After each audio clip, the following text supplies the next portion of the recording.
Okay, guys, spring has arrived.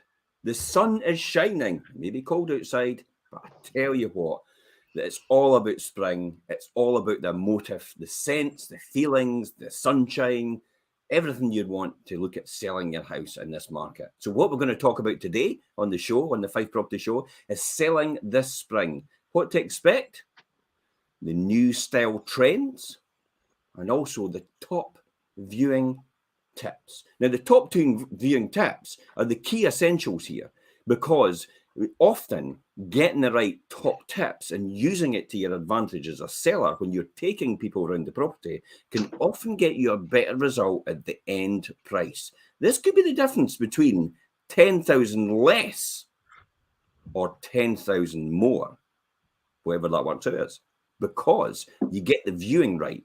And it's essential to get it right. So on the show today, we've got Perry McIntosh, we've got Jimmy Mullen. How are you guys today? Yeah, fantastic. Thanks, Jim. As you say, it's a lovely morning. What's even more pleasant is when it's like this and you've got your washing out in the garden. I know that's a really female thing, the statement to make, but I'm looking just now and it's all blown around all my colourful spring dresses and it looks great.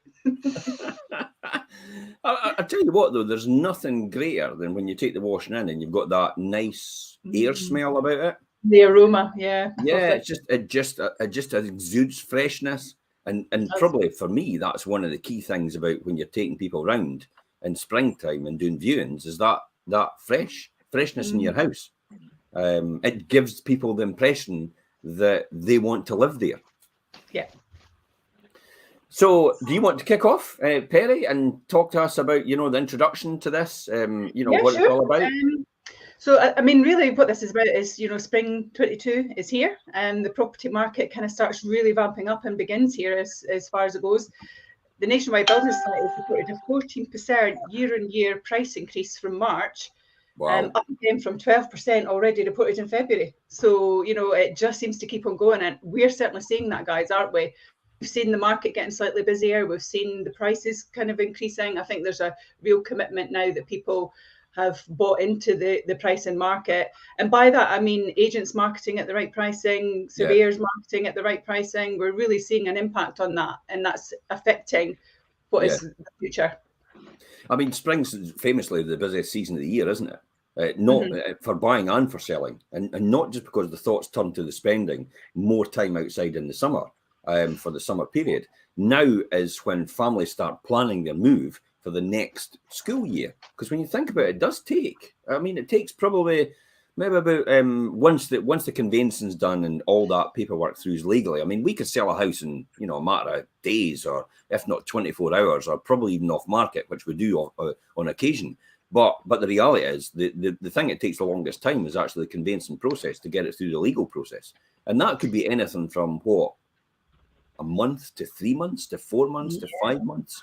Just depending on what the circumstances are. It does depend on the circumstances. And interestingly enough, what you're saying there about families and planning and schooling and getting into the right catchment is a massive thing. Yesterday, I had a sale on a property and someone offered on the property. When they offered the property, they had already managed to secure a placement for their child at nursery.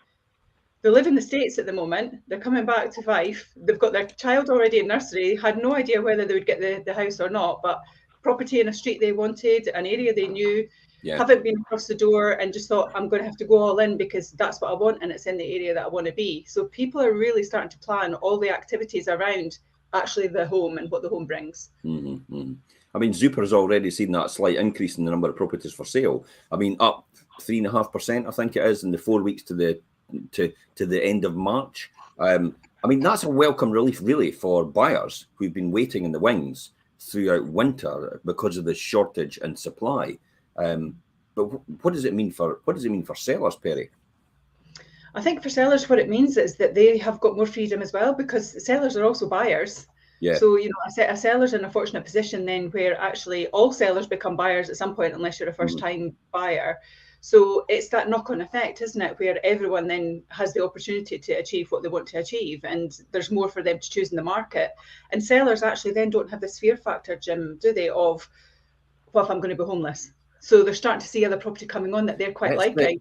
It's like every single time we get that question, and I can't reiterate enough my frustration about the fact that you should never be in a position where you've got nowhere else to go.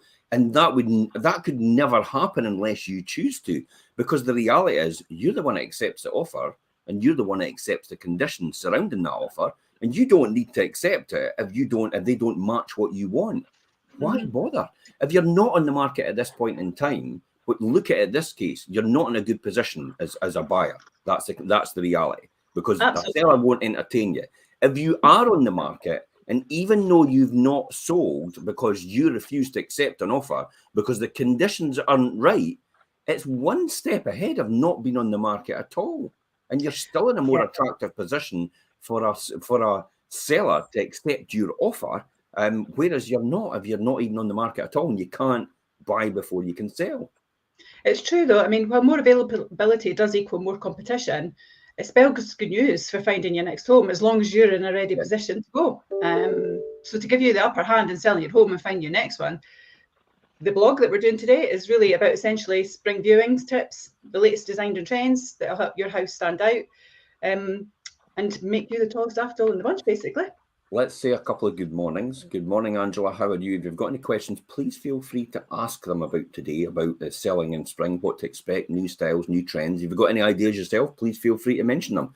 Good morning, Andrea. How are you as well? Again, the same thing to you. If you've got anything you want to know, this is your opportunity as a buyer and as a seller to take advantage of the knowledge that we have just now and ask the questions you won't really get that chance to ask other estate agents. At the end of the day, our education is completely free. It's all laid bare out there on our social media channels. It's on our YouTube channel as well. Over 150 helpful guides and shows for you to take advantage of on any subject you want. Just go to our YouTube channel, Fife Properties, and you'll find out for yourself. Learn from people that are the #1 estate agents in Scotland 3 years in a row. Okay, so Jimmy, what is the market doing? Well, the imbalance between high buyers' demand compared to low available property stock and supply is the greatest we've ever seen it from the start of the spring market, and that's not just us saying it. That's the director of Rightmove, Tim Bannister, saying that as well. So what does that mean? What does that mean in real terms then? Well, as we've just previously mentioned, there's more properties. There's up 3.5% of stuff coming on the market, which is great for sellers. They have more choice. But what I would say is the prices may not increase as much because there is more properties coming on the market. It's not so much competition for a property. So people who are hearing their friends say, "Oh, you got to be offering this much over," it may not be the case now when more stuff comes on the market. But there is still an abundance of buyers out there willing to pay top dollar. As Perry said, it's all driven by circumstances. Yeah. So what were your thoughts on that, Perry, then? For me, I think it's very much a case of it's not about the fact that there's fewer homes on the market, and it isn't because nobody wants to move. People do want to move, but we've mentioned it earlier on, people do have this fear of not finding somewhere to go. And it's made sellers hold off a little bit. And that's why portals like Rightmove are saying, actually, we've got a squeeze here. There isn't much getting listed because people are hesitant. I think to a degree as well, portals like Rightmove as well are the last in the chain now to find out about a property. I think that's what they're concerned about. It's the fact that often houses are now selling off market with the estate agent, or they're selling on social media platforms like ourselves. And by the time you're getting to Rightmove, it's like Rightmove's got nothing to sell because it's just going to Rightmove is sold. That's the reality. So, that then it's a bigger question, but we'll not answer it today. That then is Rightmove going to be here in 5 years' time? The dinosaur. Showed itself. Total dinosaur, isn't it? I mean, behind the scenes, sales are still happening, aren't they? Estate agents have been piecing chains together in a small selection of hand-picked buyers and introducing them to off-market homes. We've done it recently in Crail, where we've actually possibly muted at the idea of having a part exchange. So this person can actually part exchange their property for another property, and that property that we're part exchanging has never even been on the market, and no one knows about it at all. So it's a golden opportunity to do that in the background without anybody knowing. It is, and I think it's all about how your agent has the relationship with buyers and sellers. This week alone, at the properties that we've sold, I know you'll cover it in tomorrow's show, Jim, but we done one property was sold off market. We didn't even get pictures taken. Yeah. One property was sold in 2 days, and two other properties were sold in 3 days. So it was like 4 properties we sold within a 3-day period. So as you say, those 4 are listed, but then they're straight away, they're done. So the stats just don't hit the system, but the buying and selling is still taking place. Well, 1 in 10 properties are actually selling off market on average. You know, that's the status. So how do you get to know about these secret properties? I mean, we talk about the top secret, don't we?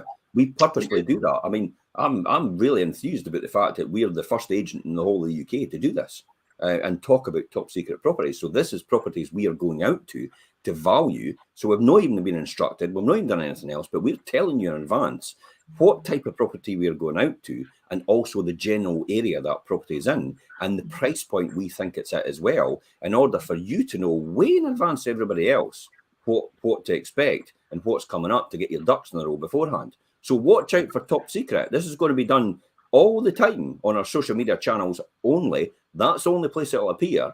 So if you want to find out about the properties we've been out to, so think about this as well. Even though, and I'll say, you should really instruct us all the time, to be honest, because I could show you where we could get the same buyer and actually get significantly more money. We've shown that before as well. So that's why you should instruct us.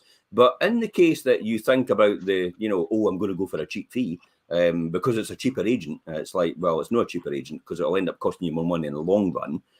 Again, that's another story. If you think about doing that, then that property will appear with them as well. So you'll have your ducks in a row beforehand as well, because they're going out probably at the same time as us. So we're telling you in advance. So that's why you follow our channels. So if you're looking for a property in the East Neuk area, follow our East Neuk page. If you're looking for St Andrews, follow our St Andrews page. Because again, as I say, we're doing top secret on every single page for that reason. Joanna's got a great question. In the Leavenmouth area, is there a good demand for 6-bedroom properties in Leven, or too big for most people's searches? What's your thoughts, Perry? For me, no, it's not too big at all, because people's lifestyles are changing quite considerably over the last 2 years. And certainly what we're finding, recently we sold a property that was 4-bedroom to a couple who don't have additional family. But what they are doing, that property, they've been waiting for 2 years for a property like this to come up. But the reason that they're purchasing this property, whilst you would think 2 people, 4 bedrooms is quite a big house, or 6 bedrooms in this instance, in Joanne's question, they're actually thinking about their future. So parents coming, family coming, everybody's I mean, East Neuk's such a beautiful place, isn't it? People's extended families now are so much more interlinked, I think, since the whole experience we've been having for the last 2 years. So we do have demand for it. There are people out there who are and interested. what's happening as well, a lot of people are using the reason that's but I tell you what, rather than looking at East Neuk, let's look at Leven, because Leven's got the rail link, it's got the investment, and you've got 100 million going in as well.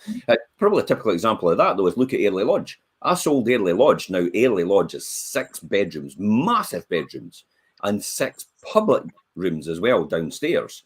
So there's a huge demand, because Airlie Lodge got a huge amount of traction on it as well. And potentially that's just round the corner from where Joanna's speaking about. So definitely, I would say so. Can we do over 500,000? I wouldn't be surprised if in the next 5, maybe 6 years, we'll see a property at 1 million. And for people that are an older generation, and I'm going out to a lot of people right now and looking at and listing properties at higher values now, and they're actually saying to themselves, do you really think I'll get 400,000 for my house in Leven? And it's like, absolutely.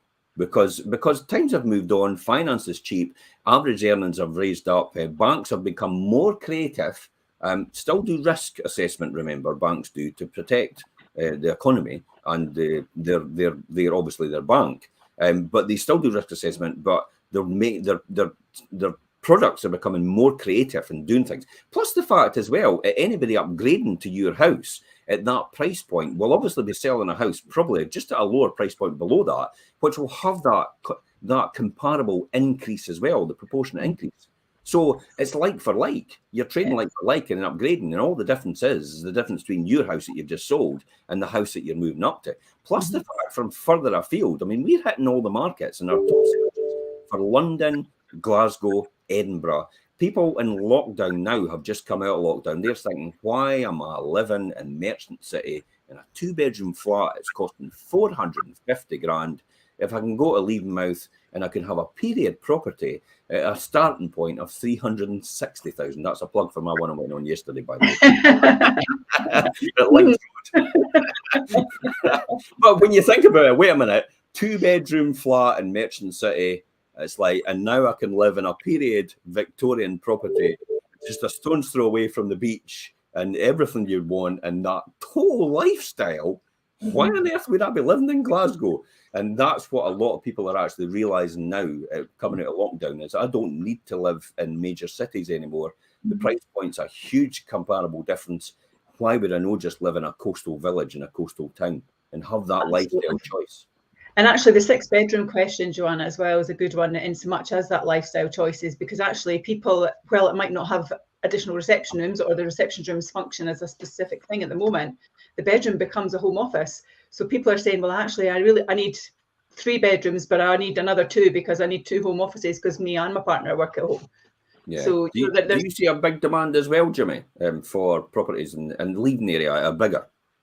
Oh yeah, especially from further afield. The last one we sold on, which was a decent size, when you're talking about period properties, was on the promenade, sunny now. Yeah. That was to an Edinburgh-based couple looking to move to a coastal village, wanting to get out of there. And let's be honest, looking to move to God's country.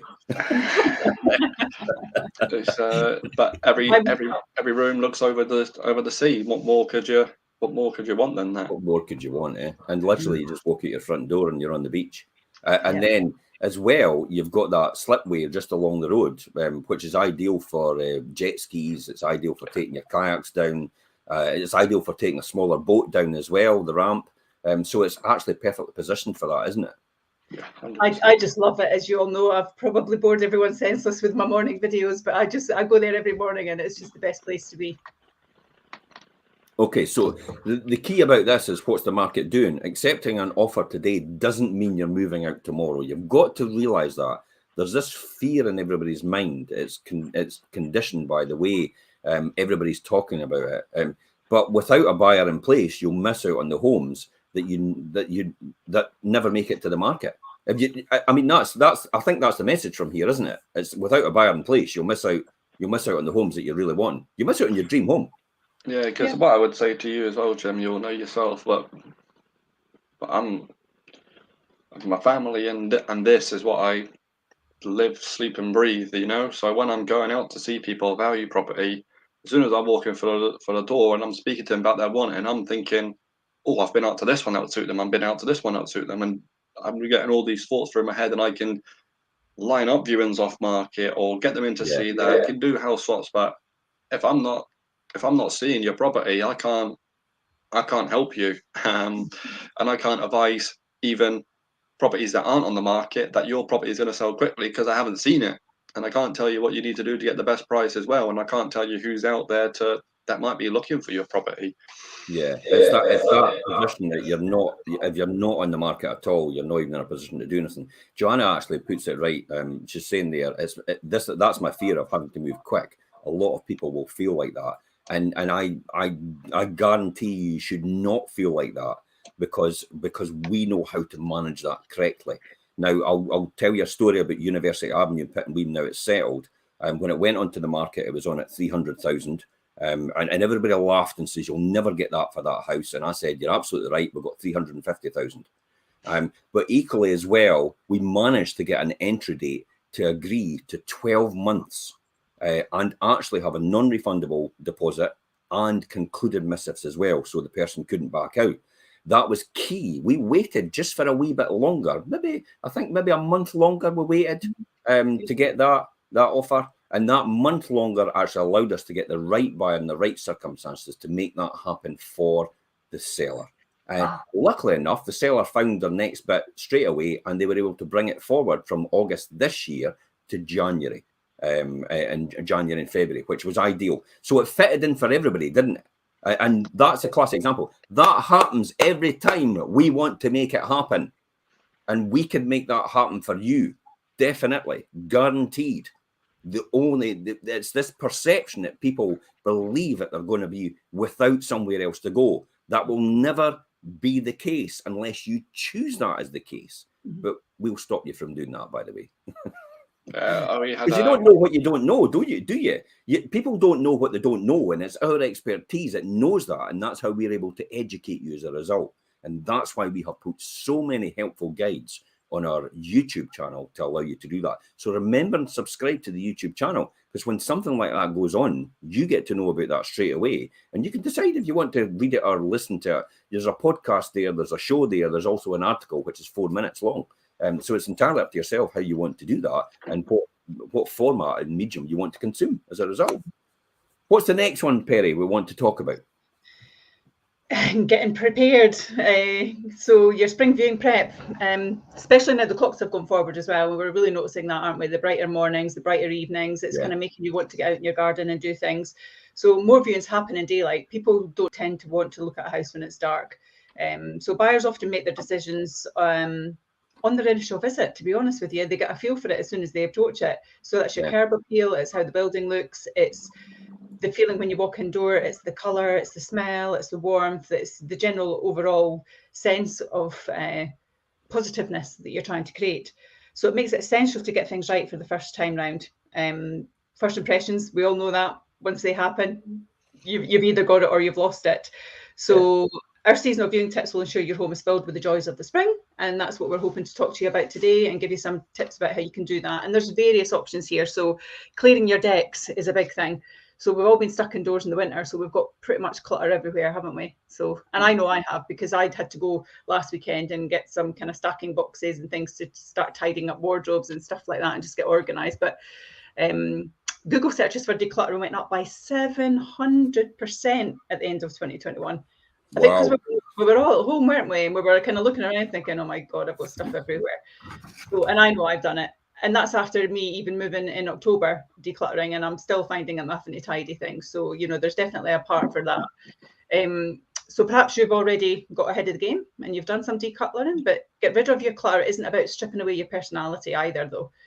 Think of it as treasuring the things that you love, showing them off to people, to yourself, keeping them close to your heart, displaying them with purpose, and organising your everyday essentials all the way allows you to kind of make your home nice and shiny and everyone likes it, and the freshness feel and the keeping it clean. So, you know, the white vinegar, for instance, bicarb soda, soda crystals is a great thing. So even for your washing machine, top tip, my son actually gave me this one. He puts soda crystals in the drum with a cap of Zaflora and puts it on a wee warm hour wash. And I tell you, the smell that comes through it, because it comes up through the vents, it comes through everything, it's fantastic. So a wee top tip there.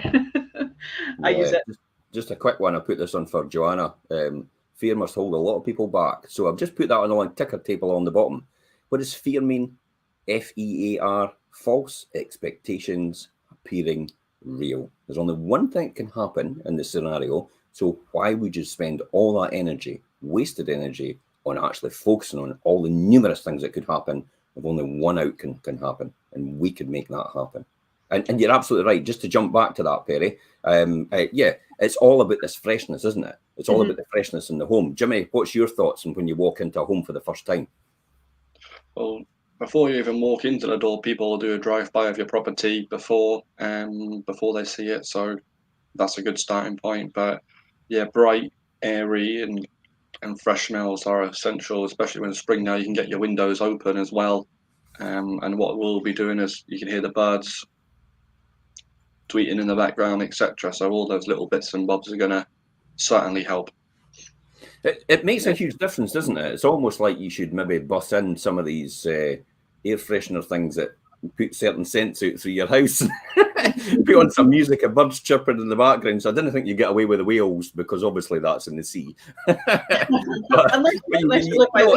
It's almost like you should create that atmosphere for people and actually make that happen, and just have there's an idea. Actually have an estate agent's audio, so you could play it a specific sounds in that when you're in your house when you take people around. Nobody nick that. I'm going to copyright that.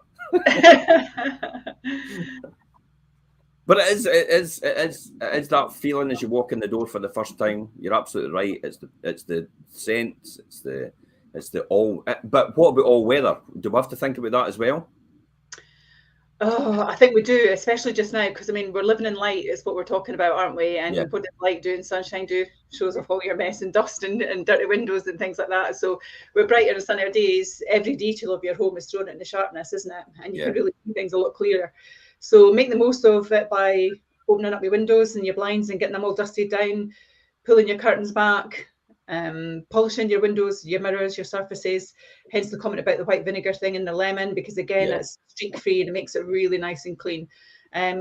Keeping the internal doors open, it makes every corner of the house look lighter. I know I'm starting to do that now because it's letting all the light come in. So, you know, that makes a big difference. But lightness does start to show it, especially if you have a log burner, which I have installed and didn't really think about some of the after effects of log burner. So I've got some really clean shine furnishings, and yeah, I'm pretty much having to go through them with dusters every other day if I've got that burner on, because it creates that addition. The heat's obviously lifting the dust and it's resettling on other items. So yeah, dust is a big thing, and you see it when the sun's on it, because I did this morning, so I was running around cleaning.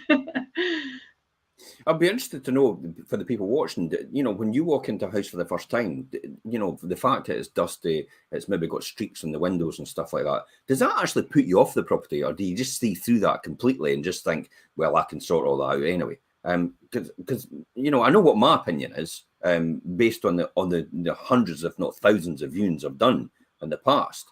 But I'd be interested to hear other people's comments on that. To think, if they walk into the room, the house for the first time, if they actually see it untidy and dusty and cluttered and, you know, burst. Classic example is the burst units in the double glazing windows. I mean, some people have got amazing views, and then you go, and I've got a beautiful view from the upstairs window, and then you go to the upstairs window and it's a burst double glazing pane, and you can't see it properly. And the first thing I advise is, well, I would get that changed. It'll cost you £100 or thereabouts to get it changed. And then it's like, some people actually are reluctant to do that. And I'm thinking, but that's one of the selling points of your property. Surely you would want to do that. So, you know, what's everybody's impression out there? I'd be interested to hear any comments about what they think. Sorry, Perry, back to you again. No. So, you know, I was just you talking about the tips. So I think, you know, we've talked about the light side of things, but it's also about scent. We've talked about making the perfect scents. Yeah. So fresh air, as we know, is your friend. So keep a couple of your windows open slightly. Obviously securely ajar to remove any remainder of last night's kind of takeaways or your cooked food. Or my fascination with an air fryer and sprouts is never a great smell in the house. So you definitely need the windows open. And add a zing of spring with a single vase of seasonal blooms. They make it a big difference, and their natural fragrance permeates through your home. Even if you've got kind of outdoor space that's close to the home, so patios, etc. Even if you've got your patio furniture out, now you can have some lovely spring bulbs just in a little bowl sitting on your patio table, and it kind of feels like inside's outside, outside's inside. It's just a really nice welcoming feel, isn't it? Mm-hmm. That's a really good top tip. I like that. I like that. It was a huge difference yesterday when I was at Sandy Creek, and I actually just walked to the front door, and you saw the two plant pots at either side of the door with the bloom in it, and I just think it made a fundamental difference to the whole video. It just gave that nice feel before you walked in, a welcoming feel more than likely. Remember as well, we are in all seasons, and you'd said it yourself, Perry. Classic example is, you know, you've got blue skies and all the rest of it, but you do have days where it is really, really dirty, it's raining, it's everything like that. So make sure I mean, there's no guarantees about British weather, is there? So give your viewers somewhere to wipe their feet, hang their jackets, or drop an umbrella. Leave shoes if it's tipping it down. Remember, but you can get shoe covers as well off Amazon. For anybody that's out there, I mean, I bring shoe covers with me all the time anyway for things like that. But if you've not got an agent that does things like that, then you want to get shoe covers, just pop onto Amazon or something, and shoe covers are like, you get 100 of them or 50 of them for, I think it's like $6.99. So it's actually a really good investment, especially if they're going to be traipsing around your house. But they actually feel uncomfortable themselves, don't they? Jimmy, do you get that when people walk in? They're like, "What should I do with my shoes if it's really muddy outside?" What do you do in that instance? Yeah, well, one example of property we had in Crail where the big entrance vestibule, and I made sure that I had a box of shoe coverings there, so they didn't give a choice.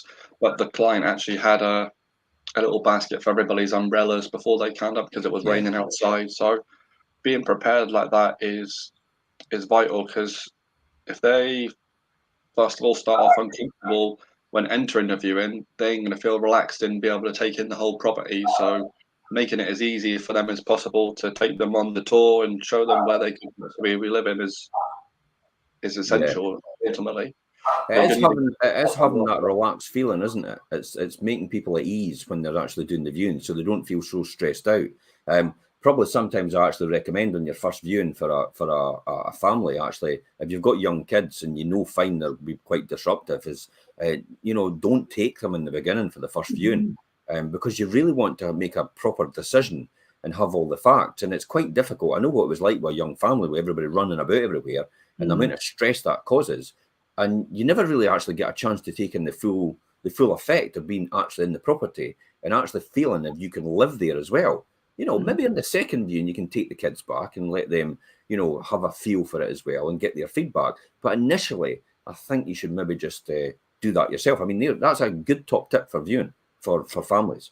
It really is, actually. And I've had that situation where I've taken someone and then they've called and they've brought their children on the first viewing, and then they've called me afterwards and says that I didn't even get a feel for the house because the kids just were this and the kids were that, and so I wasn't really getting a look around. And then you've also had the situation where actually it's had a negative, the way the children have behaved is actually given them a negative feeling, and then they've associated that negative feeling with the property, even though they've really got a good feeling for the property because they haven't had an opportunity to view it properly. So it does make a big impact. But the foot covering thing, I think as well, when you talk about other agents, I always carry them in the car. And actually, I was doing a viewing at a property yesterday, Thursday, sorry, and they had beautiful flooring. So the viewer arrived and instantly we went into a little porch. There was a little seating area. And straight away, I had my shoes off and my booty covers on already, and then just said, you know, if you wouldn't mind. And they were like, oh, great. And you could see the relief because they were thinking, I don't have to think about how I'm going to achieve this. So straight away, they've got a positive impact feeling coming into the home before they've even stepped properly over the door. I agree. So we've kind of got that subject covered in the top tips and that, and there is more information as well. So if you've got individual circumstances for your house, we're more than happy to discuss that with you, because everybody's unique. I mean, houses aren't just the same things all the time. They're not just blocks. They're not just boxes. I know that's often referred to as the new builds are just box houses. They're like matchboxes, everybody used to say, and they're the same for everybody.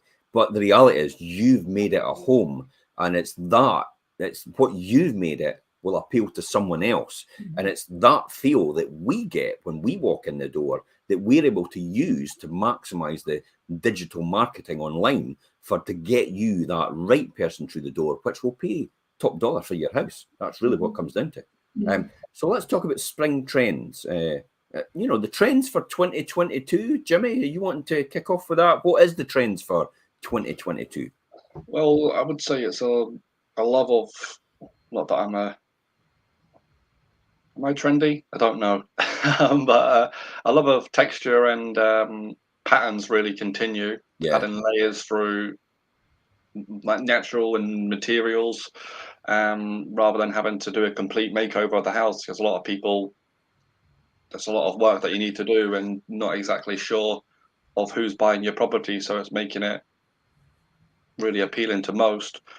And you can change your look just by adding a couple of different sort of fabrics and accessories. Yeah, I would say you're quite trendy. You've got your Andy Warhol look this morning. Can we talk about colours, Perry? Well, I'm always colour, as you see. I do colour. I mean, I will go into colour, but just a quick thing. And there are other magazines, guys, but I do Your Home. So this is March's edition of Your Home, and they gave 6 really quick things that you can do in a 1 hour period. And they were a bright feature wall, so you're not decorating a whole house. You can swap shower heads and taps. They make big statements at the moment because you're getting all these nice funky brass ones nowadays. If you've got wooden furniture, refresh it with a nice colourful paint. Splash back your kitchen. So again, if your kitchen's not looking if it's looking a bit drab, you get really nice funky ones just now. So that's always a good thing. If you're lucky enough to have a period property and you've not got carpet on the stairs and you've got the runners, etc., or risers on them, decorate those, be colourful with them, because it's really quite a bold statement when you come in as well. And stainless glass painting. it's been a big thing just now, and I've seen that in a lot of homes just now. So it's not the expense of putting a stainless glass window in, but you could kind of create a look.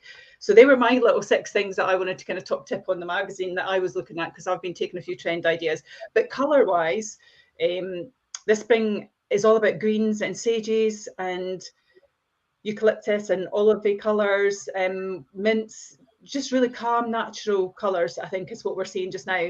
Yeah. And leafy features as well. So again, I'm talking about accessorising. You can do that through leaf featured cushions, throws. I've gone for wallpaper. So leaf and animal, kind of tropical animal prints in my kitchen. I've got tropical parakeets and things like that on this print paper. I'm not sure it's Billy's thing, but I quite like it. But it does bring a lot of colour to a room that I don't want to put a new kitchen in, and it's made the room completely different. So that's the big thing. I think style as well. So, you know, if the room's lacking a bit of a look, you can try like dark academia inspired by Gothic libraries and stately homes. And there's things that you can do there, like kind of the Hogwarts tips. You might not want to go as far as that, but certainly, you know, having traditional things, what we're seeing just now is a lot of old style items coming into plainer rooms, but they're the statement pieces that is kind of drawing people's attention. So I'm seeing that quite a lot when I go into homes. Bookshelves of old photo frames, candlesticks, classic toys. You're seeing that as a lot now. People are accessorising, and you're seeing a lot of homes just now. I watch a lot of these makeover homes where they're designing whole walls and kind of putting hidden shelves on walls, and then you're just seeing all these trinkets that people have that, as we said earlier about decluttering, they love them. They don't want to put them in a box. Display them in that way to colorise the home. Absolutely. Quick tip, quick advice for Joanna. She says, where should people stop and start staging their house? People have maybe a pattern carpet, for example. Should they change it to a plain one, or by my thoughts, are chances that a new owner will just change it anyway? You know, what would be your thoughts on that? Is pattern carpets a thing just now? Is that the rage, or is it just plain?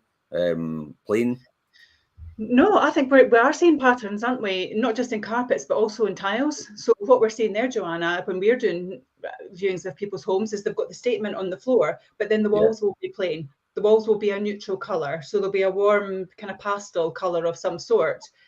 And it's kind of then becomes a minimalistic look, but with your specialised trinkets on shelving or in one particular corner to kind of just make the rest of the room bright. So I wouldn't go changing it if it was me. I would maybe just a quick paint of the walls, which is obviously a more economical way of doing it as well. Yeah, I've seen Oxford blue as well. You know, Oxford blue was on the kitchen. I was at yesterday. You know, I mean, Oxford blues and gold handles. You know, this seems to be all coming back. I mean, this was all retro. This was all retro from before, but from the 70s potentially. Because I remember in the 70s that Oxford blue was a big thing with gold handles in it, and it seems to be coming full circle again. It's probably just a different generation, isn't it? I think that it is. Certainly when I'm watching these makeover shows, you see it a lot, and it tends to be kind of a different generation of people that are doing this. But one of the new hot trends just now is this bathroom. So everyone's making their bathrooms like spas, where they've got like the freestanding bath and the minimalistic look, but they're putting really bright statements. They're putting wood paneling and they're painting it blush pink or olive green and really making a statement with half of the wall, but keeping the rest of the wall plain. Yeah. So you're definitely seeing that, and you're seeing the retro side of it where it's like the brass taps or the brass radiators, or you know, something's coming in on that trend that's giving it color. And traditional styles actually a lot old with traditional. It's a bit of a mix just now. Whereas I think clinical and efficiency. So you know my thoughts. Well, you don't like clutter, so that just keeps your head clear.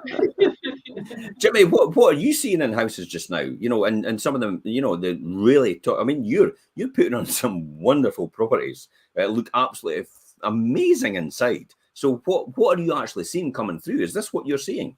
Yeah, what Perry said, a lot of paneling stuff I'm seeing, but I'm also seeing a lot of like you're talking about brass, but I'm seeing a lot of, I would say, with a slightly younger generation, a lot of like matte black shower heads and handles and stuff like that as well. Seeing a lot of that is big, but I think it's about having a statement in a room is key, and and what you're going to focus on. Like we got a property at Main Street in Meffle Hill right now. One of the in the master bedroom, they've got a feature wall, and it's actually a black feature wall. And not many people are going to have the confidence to have a paint a wall black in a bedroom, but with the paintings and the prints that they've got on the wall, it's just it's breathtaking when you walk into the room. It makes it ping, doesn't it? Yeah. I mean, that's the key here. I mean, you immediately you think black, you think, oh dear, it's like dark, dingy. But if you add the right accessories, like what you're saying, Perry, it's like you can make things ping in a room as a result of that, because the black actually is quite a well, it's a neutral color. Therefore, it just lets everything stand out as a result, because it doesn't say anything in the background, but it helps the foreground actually stand out as a result of that, doesn't it? It's almost like taking a portrait picture of something, you know, when you do it with your phone, and it's the thing in the front of that you're really seeing, and that's what that statement will always make that thing pop, don't they? Well, you know, correct me if I'm wrong, anybody photography out there, but photography, it's all about the depth of the blacks, and photography that actually make the rest of the colours actually stand out. And that's key, because you see it yourself. There's certain things when classic example is when a printer goes wrong and it doesn't print black properly, the photograph just doesn't look as great. And yet on its own, black, you think, that looks horrible. It's just no great. But then when you add it in with the other colours, it just goes bang and pop, and as a result of that. So let's move on and talk about bringing the outside in. So, Jimmy, bringing the outside in, you know, what's your thoughts on this? You know, I mean, Perry touched on it earlier on about plants and stuff like that. Is that a great thing? Yeah, I would say so. If there's a buzz phrase for Spring 22, it's biological design, taken from the Latin word, which means a love for nature. Oh, wow. Never knew that. It's all about creating and calming and visual connections between the inside of your home and the natural world. That's why on a lot of my video tours, and what I'm talking about is if there's patio doors, families, and opening them up and bringing the natural inside, almost having them open for when I'm taking them on the tour. If it's a kitchen, I love having the kitchen sink overlooking the back garden, me personally, because then I can watch the kids play in the background, and I feel like that's really entertaining the host, and that's what you see on the advert sort of thing. Guess who does the dishes? I do everything. I can do all the. You're the creative housewife, Jimmy. I can do washing and I can do ironing as well. Didn't say that. Folk will get you around for a service. They'll be wanting you around as a service as well. So, what about yourself, Perry? What bringing the outside in? What's your thoughts on this? For me, it's massive. I nearly broke my back last weekend digging a border in my garden and putting flowers in it, because I was tired of pulling up at my curb and just seeing grass and nothing else. It was just so bland. Yeah. So colour just does make a big difference. So houseplants do look beautiful as well, but make sure they're not dusty. Don't let them sit for months in the bathroom getting dusty. They clean the air and they promote well-being as well, don't they? There's always a place to put one big pot as well, say at your front door, pots on the floor areas, little ones on shelves, or even suspended from hooks. I'm starting to see that when I go into properties as well, where you're seeing that in the corners. And I remember that back in the 70s when my mum used to have like the crocheted hanger with the brown little wooden knobbly bits on them, and then you'd have this big artificial plant hanging in the corner that just looked horrendous. We're going back to the 70s. We're going in the swing chairs in the back garden and stuff like that. You know, it's all the different things. What have you not naturally green fingered? Well, you know, it doesn't have to. You don't have to go big to make an impact. So boxes on window ledges are a great thing, and you can just see that, and that gives more curb appeal. We see that a lot in the East Nook, don't we? So we see a lot of the Fisher type houses when we go into the little pit and reams and crails and things like that, and you see that a lot, don't you? You see the white walls, but they've maybe got like a blue surround around their door, and they've got the beautiful blue boxes in their window ledges with lots of colour in them, or they've got flowers and seashells and things like that. So there's ways that you can do it. It doesn't need to take a lot of time or effort or energy. And you get evergreen things as well that still give colour in a pot. It doesn't need to be flowering and what have you if you don't want to go down that route. So it's easy enough. Should we go for fake plants, you know, just to make it easy? Yeah, Yeah, you can fake it with like fluted glass vases and things like that, and that still gives flower colour. I saw a great example of that in a property the other day where they had a really tall vase and they had long stemmed fake flowers in it, and actually it was a really good impact statement. It looked forever, really fascinating. And Angela's right there. The artificial flowers are forever, and they don't cost anything. You don't need to care for them, and they look great. So Just yeah, need to clean them. Just need to clean them. That's the most important thing. keep them Like what clean. you Don't say. let them get dusty. Because if you see them dusty, it just looks horrible, doesn't it? It does look horrible. And honestly, we've got a lot of great shopping areas around Fife as well. So, Next to do a great arrangements. John Lewis do, but actually so do Dunelm Mill. If you go to Dunelm Mill and if you don't want to pay a John Lewis price, you could get a similar thing in those types of stores. And they have great selections with big, bold things where you could only need like maybe one or two in a vase. And it does make a big difference. You've got a huge amount of shops locally, though. You've got seaweed and stuff. You've got gifts and gibbles. Yeah. You've got, in Leven, you've got, I think it's Hugh as well. So you've got all these different wee shops and local traders that have actually fabulous products. Are way beyond what you can get online in the big, huge conglomerates like Next and John Lewis, don't you? You do. And one of the ones I really like as well on Leven in the Shore Head is Bridget's. Right at the Shore Head. She's got a great selection of things. And then you can go up to Red Petal if you want flowers. You've got Red Petal up in the back street. They do some fabulous arrangements. I get all my flowers from there now. They're really, really good. So yeah, there's definitely a lot of local supply if you don't want to go down the kind of online shop route. Yeah, and you've got places in Cooper, you've got St Andrews, you've got even Glenrothes, but Glenrothes tends to go in the bigger corporates now. We're getting into that stage where they're more central. But all the local, I find all the local businesses actually have a far better selection of variety more than anything, because I think it's because they take a lot of time themselves to actually see what would work for them and for the people that they know are their customers, whereas bigger corporations tend to do volume. And it's like, how much can we get? How little cost can we pay for this product in order to make the highest margin possible out of it? So they don't necessarily align with what their local customers want. They just try to obviously mass market volume. They do, and you're right what you said about gifts and gibbles, because I've bought a couple of things from there, and actually if you can't get to their store, they'll do postal. So they actually do postal delivery for me as well. And I've got a fantastic thing, as Angela was saying there about fake or artificial. I got a beautiful little, and this actually is not plastic even, it's material. So again, if you're eco-friendly, this is material, it's not plastic, and it's a little plant pot, and it's got little spring bulbs in it, and it's little crocuses on it, and it's got little feet and a smiley face, and it's just gorgeous, and it just sits on my white table in my kitchen, and it's an impact statement. But yeah, Gibbles did a great job with that, so thank you guys. I've already thanked you a few times, but yeah, I would go there and get things as well. So it's all these things that are in keeping with the area and keeping the locality as well. Foliage, florals, motifs, cushions, throws. That's your area again, Perry. It's like we should just leave the show to you. We should just shut up and disappear. I'll tell you what we'll do, Perry. We'll just do that for you.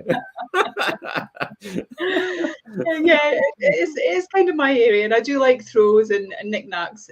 But I think you've got to be careful, because you can kind of go a little bit overboard with those as well, and actually lose the essence of what they are if you could take too much on. But yeah, it does make it nice, and I think it makes your home feel welcoming. And when people see something unusual, they associate your whole house as then being unusual, don't they? Yeah.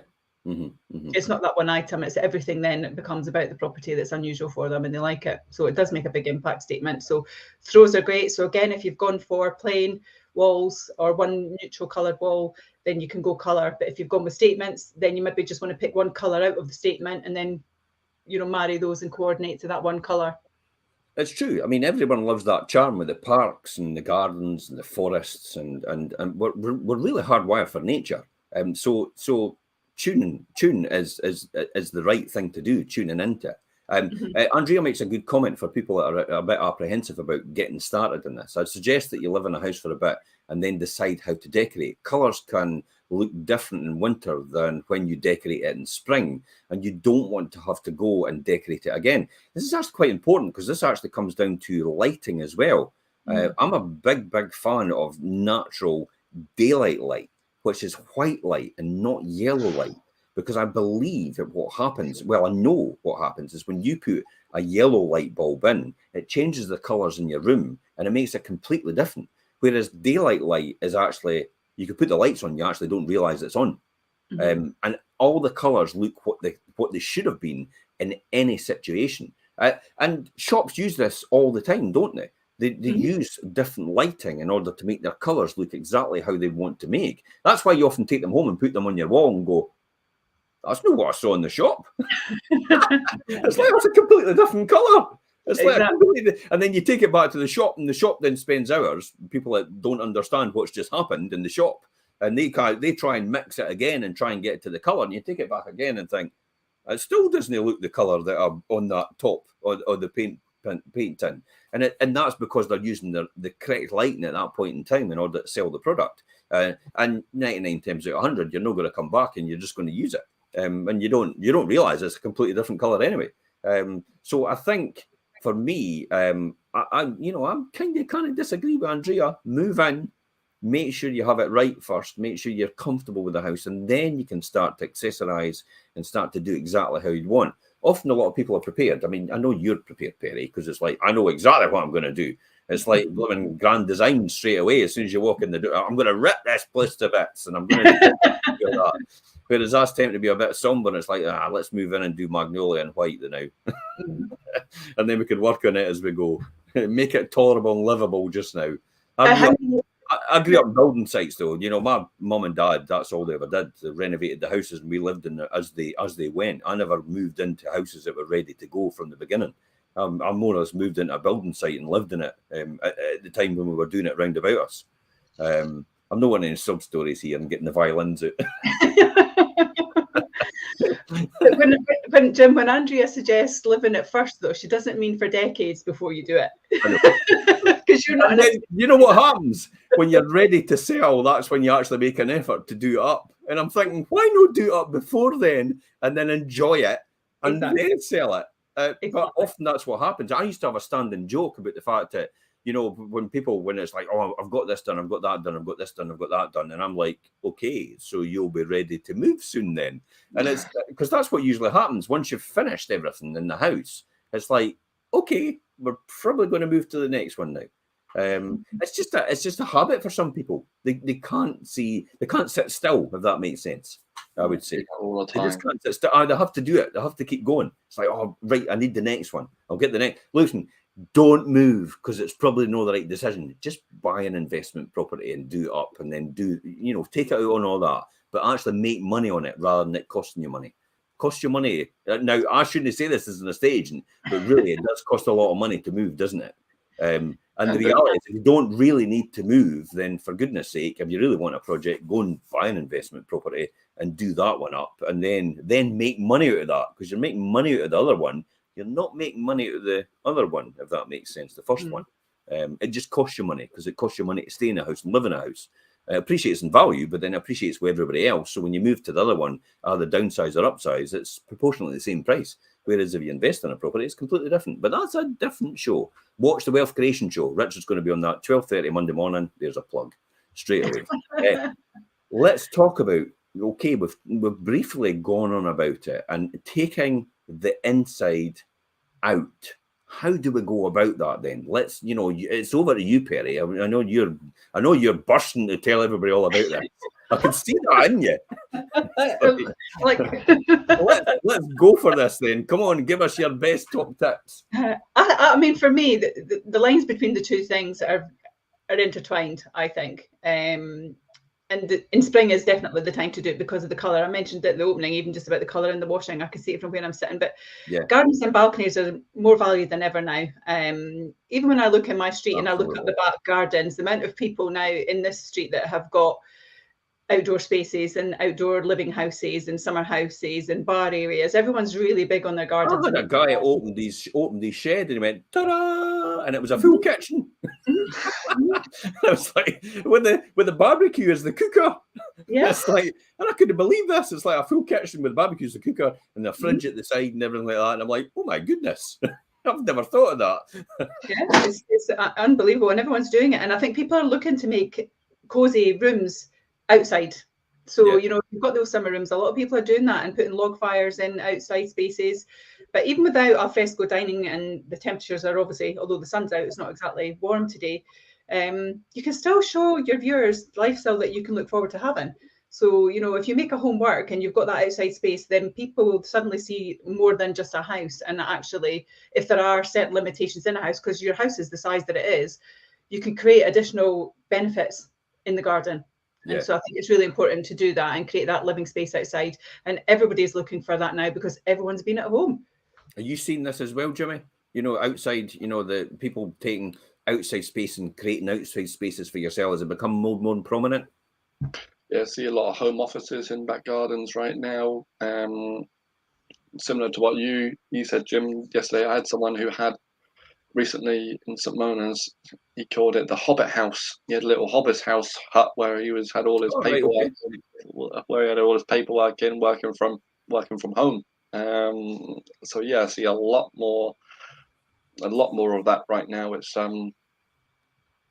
It's just another living space, and it's because I think it's because, you know, everybody being contained in a house over the last couple of years has actually driven that to that, and people appreciate it more. It's the natural woods and the materials continuing the theme outdoors. Dust off and set up your style of your furniture to extend your living space outside. Create the feel for a room without walls as well. It does. And outdoor friendly textiles, including cushions and tablecloths and carpets and rugs and garden rugs and all these different things. I mean, who would have thought you would get a garden rug? But you do. It's it's crazy. Take the chill off the spring evenings with a tabletop fire pit, warm woolly blankets, snuggly gatherings. Evoke that feeling of stylized meadow through colourful and random patterns and painting, and focus on pollinators as well, lavenders, and all low maintenance, and bees. I mean, bees simply love lavenders, don't they? They do love lavender. I've put some in my front garden. Verbena as well is a big thing. So not only does that give colour and scent, it does attract the wildlife, which I think is really important. Yeah. And one thing I saw, if you're fortunate enough to have great curb appeal, I saw something the other week there, which I thought was just fantastic. And you know how you get like these little packet of garden seeds and you get like the mixed wildflower garden seeds? Mm-hmm. This particular show that I was watching, what they had done with these seeds is they'd actually put them down between the cobbles at the entrance to their pathway, down between the bricks.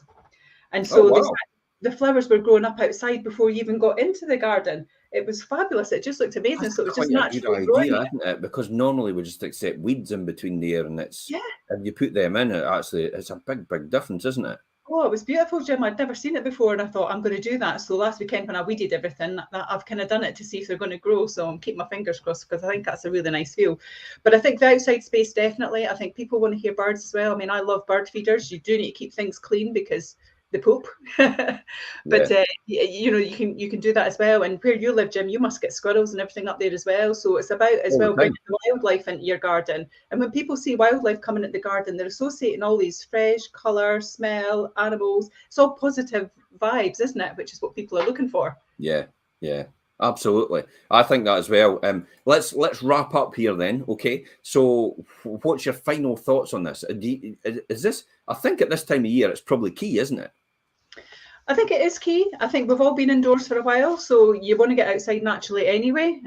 So not only is it great for your home, it's great for yourself and your mindset. So I think getting outside in the fresh air and getting colour and contrast and the sun on your face and the air in your lungs is always a good thing. But it's key for people, I think, for their health to be outdoors. And not only is your health getting better, your house is getting better, your garden's looking beautiful.